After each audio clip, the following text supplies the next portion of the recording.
Jai Hind Defense aspirants, welcome back to my channel SSB Success. For any query regarding SSB and AFSB, please join our Telegram channel SSB Success, whose link is given in the description box. And for more updates regarding SSB and AFSB, do subscribe our YouTube channel SSB Success. So today we are going to cover defense news of weekends, and that will be important for your upcoming SSB and AFSB point of view. So let's get started with our topic. The first news which we are having is about ISRO's semi-cryogenic engine, which is currently under last phases of development. If we talk about the semi-cryogenic engine, जिसकी अभी क्या हो रही है, last phase चल रही है development की.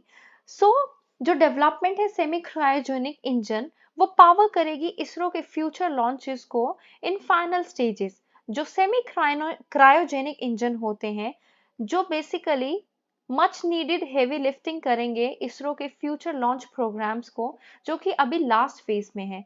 हमारा इंडियन स्पेस रिसर्च ऑर्गेनाइजेशन जो है वो बेसिकली आगे बढ़ रहा है next generation of advance rocket engine की मोमेंटम को गैदर करने के लिए after facing certain kinds of disruption. किसकी वजह से? लास्ट 2 इयर्स में पैंडेमिक की वजह से. जो सेमी क्रायोजेनिक इंजन है, जो कि बेसिकली हमारी हेल्प करेगा. किस चीज में हेल्प करेगा? देखो, आज के टाइम पे जो ये सेमी क्रायोजेनिक इंजन है, इसको अभी यूज किया जाता है जियो सिंक्रोनस सैटेलाइट लॉन्च व्हीकल में, जो कि कैरी अप करता है 4 टन्स ऑफ पेलोड और प्लेस करता है उसको हायर अर्थ ऑर्बिट में.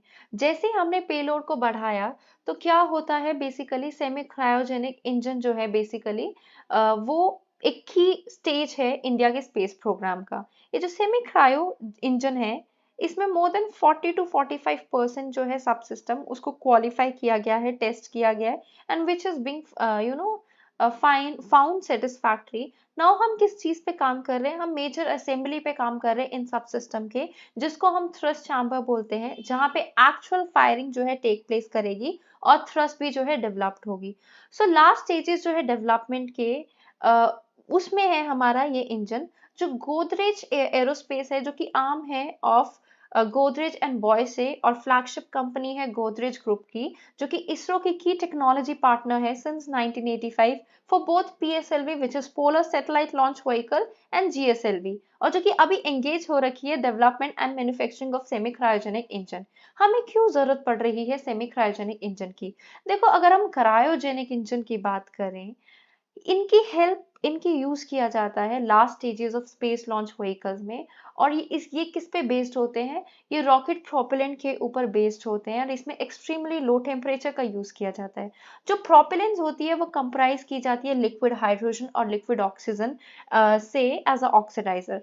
जो ऑक्सीजन होता है वो -183 डिग्री सेल्सियस पे लिक्विडफाई किया जाता है, और हाइड्रोजन को -253 डिग्री सेल्सियस पे. सो इसरो के अकॉर्डिंग क्रायोजेनिक इंजन जो है वो ज्यादा एफिशिएंट है, और वो ज्यादा थ्रस्ट प्रोवाइड कर सकते हैं for every kilogram of propellant जब वो बर्न करेंगे, as compare to the solid and earth storable liquid propellant rocket engine. जो लिक्विड हाइड्रोजन है, उसको अगर हम यूज करते हैं एक्सट्रीमली टेम्परेचर पे, तो काफी सारे चैलेंजेस देखने को मिलते हैं. डिफिकल्टी क्या आती है हमें लिक्विड हाइड्रोजन के साथ, कि हाइड्रोजन स्मॉलेस्ट गैस है और काफी डिफिकल्ट होता है उसको कम टेम्परेचर पे स्टोर करना, which is around 253 degree Celsius. So इस लिक्विड हाइड्रोजन को हैंडल करना भी मुश्किल है. सो सेमी क्रायोजेनिक इंजन में क्या होता है, लिक्विड हाइड्रोजन को हम सिविल एविएशन फ्यूल के साथ रिप्लेस कर देंगे, जो कि मोस्टली केरोसिन और या फिर कंप्रेस्ड नेचुरल गैस होगा, जिसमें जो रिसोर्सेज है उनको कंस्ट्रेन नहीं किया जाएगा. So cost of producing liquid hydrogen जो है वो भी प्रोहिबिटिव फैक्टर है.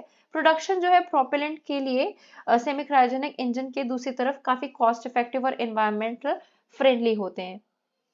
Second news we are having, ISRO जो है वो गेयर अप कर रहा है किस चीज के लिए? For launching second set of 36 one web satellite in January 2023. देखो, इंडियन स्पेस एजेंसी जो है, they are going to launch the next set of 36 satellites, UK based network X associated limited one web का. कब करेंगे वो launch? जनवरी 2023 में, by testing the crucial cryogenic engine of its rocket LVM-3. ISRO के according flight acceptance hot test जो है CE-20 engine का वो सक्सेसफुली कैरिड आउट किया गया 25 ऑफ ड्यूरेशन में in the high altitude test facility of ISRO propulsion complex at Mahendragiri. जो engine है उसको ईयर मार्क किया गया है फॉर LVM-3 मिशन 3, जिसको आइडेंटिफाई किया गया है for launching of next set of 36 numbers of OneWeb India 1 satellite. उसके बाद हमारा थर्ड न्यूज है, यूएस से प्लान कर रहे हैं they are going to deploy B-52 bombers to airbase in Australia northern region. And why they are going to do it, United States ने सोचा like they are going to deploy 6 nuclear capable B-52 bomber to an airbase, कहाँ पे, northern Australia में, because there are tensions going in between. Okay, और ये tensions अगर हम देखें कहाँ पे आपको देखने को मिलेगी, ऑस्ट्रेलिया के बॉर्डर पे। सो हम ये कह सकते हैं कि डेडिकेटेड फैसिलिटीज जो है प्रोवाइड की जा रही है बॉम्बर्स को सेट करने के लिए। ओके, और कहाँ पे, ऑस्ट्रेलिया के एयरफोर्स रिमोट टिंडल बेस पे, जो कि 300 किलोमीटर अवे है साउथ ऑफ डार्विन से। Okay, next news we are having is defence and aerospace sector जो है वो 2 पिलर्स है जिसकी वजह से इंडिया आत्मनिर्भर बन सकता है। और ये किसने कहा है, हमारे प्राइम मिनिस्टर मोदी जी ने कहा है। प्राइम मिनिस्टर नरेंद्र मोदी जी ने कहा है जब वो लॉन्च कर रहे थे C-295 ट्रांसपोर्ट एयरक्राफ्ट को, एयरक्राफ्ट मैन्युफैक्चरिंग फैसिलिटी को गुजरात के वडोदरा में संडे को। तो डिफेंस एंड एरोस्पेस सेक्टर्स जो है 2 इंपॉर्टेंट सेक्टर्स रहेंगे जिससे इंडिया आत्मनिर्भर बन सकता है।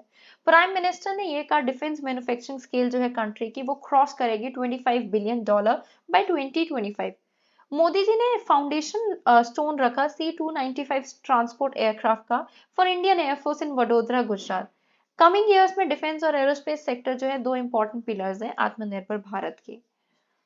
Next news we are having about IMA trilat. देखो, रिसेंटली इंडियन नेवी ने पार्टिसिपेट किया है first edition of India Mozambique Tanzania trilateral exercise, जिसको हम शॉर्टली IMT ट्राइलेट कह सकते हैं, which is a joint maritime exercise among Indian, Mozambique, Tanzanian navies, जो कि तंजानिया में कमेंस की गई है। इंडिया की तरफ से पार्टिसिपेशन की बात करें, इंडियन नेवी ने रिप्रेजेंट किया अपने आप को with guided missile frigate INS Tarkash, एक चेतक हेलीकॉप्टर और मार्कोस से।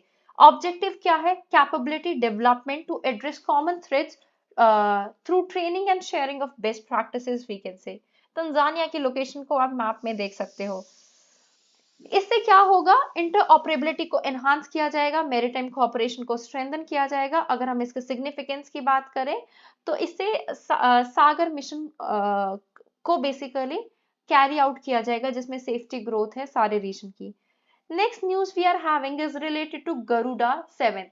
इंडियन एयरफोर्स और French air and space force ने पार्टिसिपेट किया गरुड़ा 7 में एट एयरफोर्स स्टेशन जोधपुर, और इसको होस्ट किया गया इंडिया के द्वारा बाय 4 टाइम्स सो फार। जो हमारी गरुड़ा 7 है वो 7th एडिशन है bilateral air exercise between India and France, और ये कंडक्ट की गई after a gap of 2 year. First, third, fifth edition को कंडक्ट किया गया था 2003, 2006, 2014 में at air force station Gwalior, Kalaikunda, Jodhpur respectively. इस एक्सरसाइज में क्या होता है, फ्रांस पार्टिसिपेट करता है with 4 Rafale fighter aircraft, 1 A330 multi role tanker transport aircraft, और एक कॉन्टिजेंट होता है 220 पर्सनल्स का। Indian air force is participating with their Sukhoi Su-30 MKI Rafale light combat aircraft, Tejas Jaguar fighter aircraft और light combat helicopter and Mi-17 helicopter के साथ। Next news we are having Pakistan remove from FATF grey list. देखो, recently क्या हुआ है, financial action task force ने, जो कि इंटरनेशनल वॉच डॉग है on terror laundering, terror financing, money laundering basically, उन्होंने पाकिस्तान को लिस्ट ऑफ कंट्रीज जो कि इंक्रीज मॉनिटरिंग में थी उनसे रिमूव कर दिया है।